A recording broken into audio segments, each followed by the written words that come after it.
What's going on, everyone? This is Erik from Full-Man MMA, and today I am joined by the UFC's Jeremy Stephens, who will be fighting Drakkar Klose on April 17th. Jeremy, how are you? Fantastic, my man.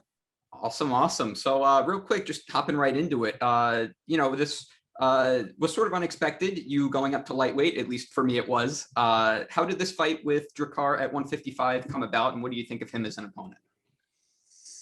I think it's a great opponent, great matchup. I think he's a tough gamer, powerhouse kid, big guy for 55. And, I competed at 145 pounds my senior year in wrestling, senior year.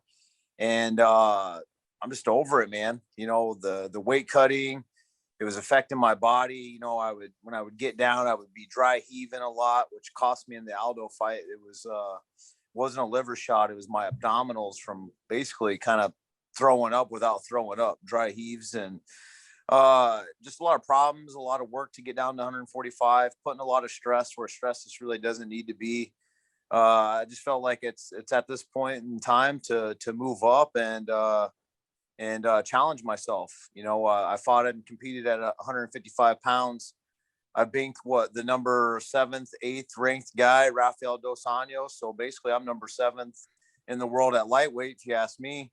And I'm confident there. I can rely on my skill, not having to deplete myself and hurt myself, and put stress where it just doesn't need to be. So I'm excited to make my lightweight return. Yeah, I was going to ask you about that because, of course, you used to fight at 155 back a few years back. So this is going to be something that you plan on doing long term. You're going to stay at 155. No plans of going back down to 145 and cutting again, correct? I don't put limitations on things, my man. I keep options open. After this fight, the weight cut, if they wanted me to go down to 145 pounds and fight, that could be available. But this time, man, I've taken a year off. I've done a lot of things in this time. It's been a long 3-year road, and it's just it's time, man. It was just time for me to move up, take on a new challenge, and just fight comfortable instead of killing myself making 145 pounds. And I'm excited, man. I'm excited to go back in there healthy, and I'll keep my options open. I'm always looking for a scrap. So, I want big paydays too. I want to take on challenges, big fights, big paydays. I've been in the game a long time. I still feel like I don't get the credit I deserve, and I get a chance to go out there and opportunity April 17th and go put an ass whooping on somebody and make a statement for myself and in the lightweight division, which I think is where all the main fights are, is the big fights. So I'm putting myself in a good situation, and I'm going to go earn it. Yeah, there's definitely some huge fights at 155 for you. How has the training camp been? Has it been any different now that you don't have to worry about cutting weight? How's it been going for you, with fighting at lightweight in mind? Has it been any different at all? Man, huge stress, man. Ever since I told myself that I'm not going back down to 145 pounds, mentally, eating, not beating myself up, not overtraining, not having to be running in all hours of the nights and the early mornings. I'm feeling more energized in my training. I'm picking guys up and slamming them. I have the energy, the capacity, and able to go and perform. Going down to 145 pounds, man, there'd be times where I'm just dead in the water, getting my ass whooped, and having to have my body adjust from the weight cut. And I didn't have that this camp. I was really strict on my diet. I've been training for a whole year anyway. Which was good to not be training, every couple months, worried about stress, worried about that. So I could feel the difference of like letting myself go to 155 pounds. The weight was coming off easier. The training was a lot more fun. I talked to my coach, Erik, and he's like, hey, why put stress where the stress doesn't need to be? He's like, you've knocked out all these guys at 155 pounds. He's like, you're not a small dude. And he's like, you got skill, and you should, trust yourself a bit more. And I thought he was exactly right. And I took it, I ran with it. I decided like, hey, I'm going to commit to 155 pounds because I was kind of going back and forth. And once I committed, it's been an eye-opening experience. I've had a great training camp. At this point, I'm just doing a lot of the shit that I don't want to do. So I kind of hate it at this point. And I get a chance to go take all my frustrations out April 17th. So I know I'm in great shape. I'm in a great place mentally, physically, and I'm ready to go and do my thing. Awesome, awesome. Yeah, I know you're always looking for the knockout. I mean, you have 19 knockouts and 28 wins, if I'm not mistaken. That's, I mean, incredible number right there.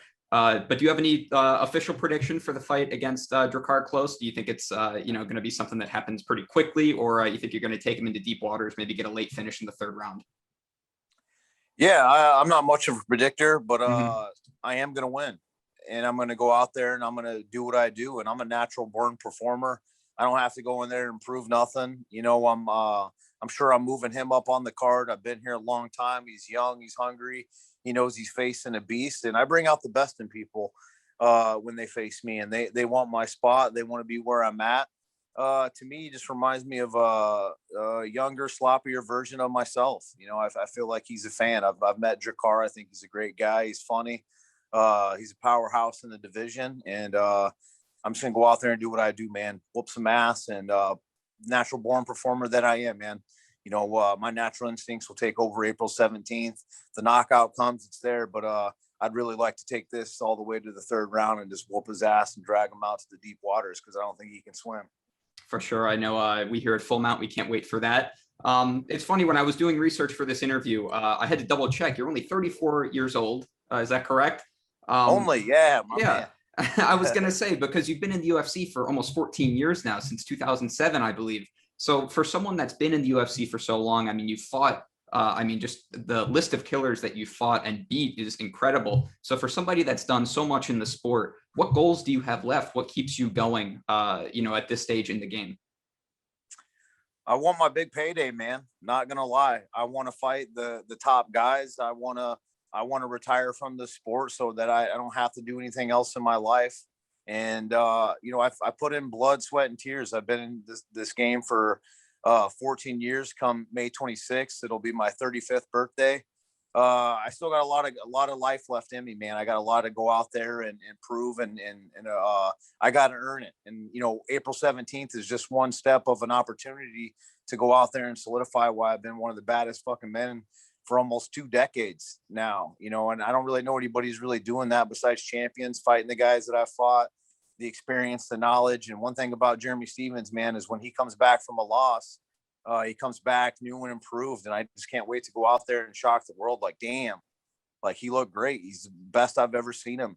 I'm in really great shape. I know what I got to do to go out there and drown this kid and re-solidify once again why Jeremy Stephens is someone to look out for. Why he's a human highlight reel, and again, I'm a natural performer, and I get to go out there and just do what I love to do, man. And like I said, man, I'm looking for some big fights, big paydays, and some big spots on some big cards, and I'm gonna finish on top. That's for sure.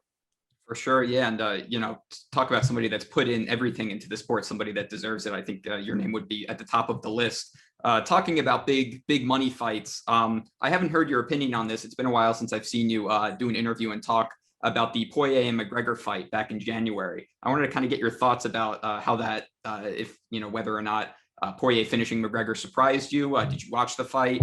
Yeah, tell me a little bit about what you thought seeing that. Yeah, people always ask me, they're like, "Oh, do you think you can beat McGregor?" And I said, "Yeah." And they'd be like, "How would you do it?" I said, "First, I would break his fucking legs, and I would obviously watch out for the big shots. I would wrestle him up in the beginning of those rounds, just like Khabib did. And one thing, McGregor's a beast, right? But when he's challenged and when he's tested, he looks for a way out. He taps, he just gives up, and I've always seen that in him. I've seen him take kicks before. I kind of realized that's a weakness. I've taken guys out with kicks. I can wrestle too. So those are ways to beat McGregor. And I wasn't shocked. Poirier went out there and he did what he had to do. He utilized my calf kick and annihilated him with it. And then he set up what he has, which is his great hands. He utilized wrestling, and that's how you beat Conor. You drown that dude. You beat up his legs, and you wrestle him. He doesn't have the wrestling. They don't wrestle like we do here in the States, and kicks. He's such a boxing base.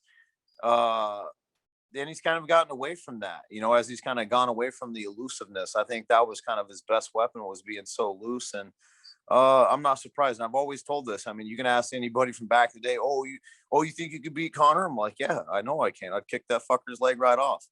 And you thought Poirier whooped his leg bad, you know. You saw it when he fought Eddie Alvarez. Eddie just didn't capitalize that. He kicked him like 2 times and like chopped him down twice and never repeated it, never saw it, and it was too late for him. But I think he will make the adjustments going forward. You know, I had a buddy, Miles Jury, he got his leg kicked off the last fight. He switched to southpaw and won the fight. To me, it was kind of amazing to see a guy so high level just get his leg chopped off and not even switch stances. So this goes to show me he's got a lot to learn, that he is very talented, that his power, his talent, it's right there, but his ability. But you know, you take away all that stuff, you know, kind of like my coach does when he gets us tired. He strips away the athleticism, all that. He gets you tired, fresh guys. It's what do you got here and where are you here? And I see weakness there, as where, you know, you have to really put me out to put me out. And with him, you just have to take him some deep waters, kick his legs, and his ass will be yours. Well, I think that's a fight that would be really, really awesome to see sometime in the future. Jeremy, it was awesome talking to you today. But before I let you go, I wanted to give you the chance. Any shout outs, any teammates, sponsors you want to give some light to? Now the floor is yours. I just want to you know, it's been a crazy year, and I just want to thank the people who've really been around. You know, my immediate family, my wife, my kids.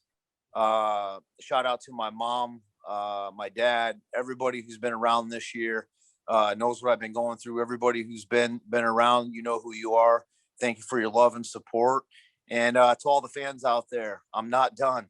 I'm coming back April 17th for the big explosion to, you know, just catapult myself to the top and put myself back in the ranks and solidify myself as one of the baddest men on the planet. And going forward, you're going to see a new and improved Jeremy Stephens, and tune in April 17th for that big win.